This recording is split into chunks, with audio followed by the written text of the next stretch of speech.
নমস্কার বন্ধুরা, কেমন আছেন সবাই? আশা করি খুব ভালো আছেন। আমিও খুব ভালো আছি। রুহির রান্নাঘরে আপনাদের সবার স্বাগত। অনেক তো সুজির হালুয়া খেয়েছেন, কোনোদিন কিরম আটার হালুয়া ঘরে বানিয়ে খেয়েছেন? যদি বানিয়ে খেয়ে না থাকেন তো একবার রেসিপিটা দেখে নিন।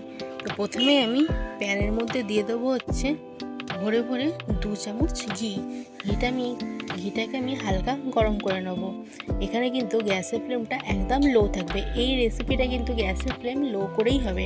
এবার হালকা ঘিটা গরম হয়ে আসলে ওর মধ্যে দিয়ে দেবো হচ্ছে 3 চামচ ভরে ভরে আটা। এখানে কিন্তু বড় চামচের 3 চামচ আটা দিয়েছি। দিয়ে ভালো করে কিন্তু ঘিয়ের সাথে আটাটাকে আমি নাড়তে থাকবো।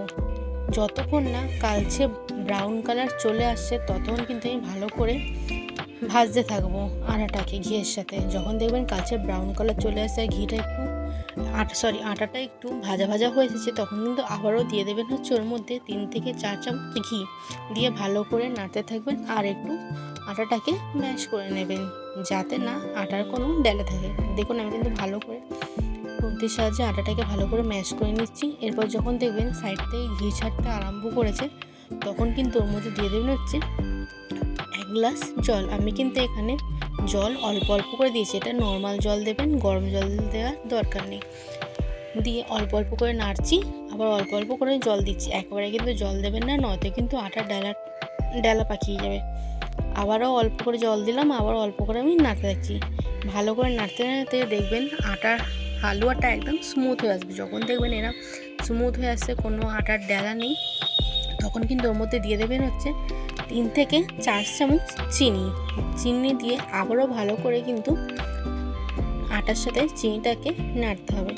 আপনাদের কাদের এই আটার হালুয়াটা প্রিয় আমায় কিন্তু কমেন্টে নিশ্চয়ই জানাবেন। আর এই আটার হালুয়াটা আপনারা কোথায় কোথায় গিয়ে খেয়েছেন আমায় কিন্তু সেটাও জানাবেন। আমি কিন্তু এটা এক হচ্ছে গুরুদুয়ারে খেয়েছি, আর হচ্ছে যখন আমরা ছোটোবেলায় কুমারী পুজো যেতাম তখন কিন্তু লুচি তরকারি ছোলার সাথে কিন্তু এই আটার হালুয়াটা দিত। তখন থেকে কিন্তু আমার এই সুজির থেকে আটার হালুয়াটা খুবই বেশি পছন্দের।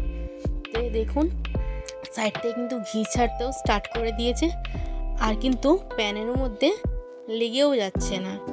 ভালো করে নাড়তে নাড়তে নাড়তে নাড়তে যখন দেখবেন আরও ঘি ছেড়ে দিয়েছে তখন কিন্তু গ্যাসের ফ্লেমটা অফ করে দেবেন। আর অফ করে দিয়ে তারপর আপনারা এটাকে এর মধ্যে কাজু দিতে পারেন, আমন্ড দিতে পারেন, কিশমিশ দিতে পারেন। আমি কিন্তু এখানে উপরে কাজু দিয়ে ডেকোরেশন করেছি। আপনারা যদি এই আটা হালুয়াটা না খেয়ে থাকেন, আমি রিকোয়েস্ট করব ঘরে একবার এটা বানিয়ে দেখুন। আপনি সুজির হালুয়াও ভুলে যাবেন, এত টেস্টি হয়। তো রেসিপিটা ভালো লাগলে লাইক কমেন্ট শেয়ার করে পাশে থাকবেন। আজকের জন্য টাটা।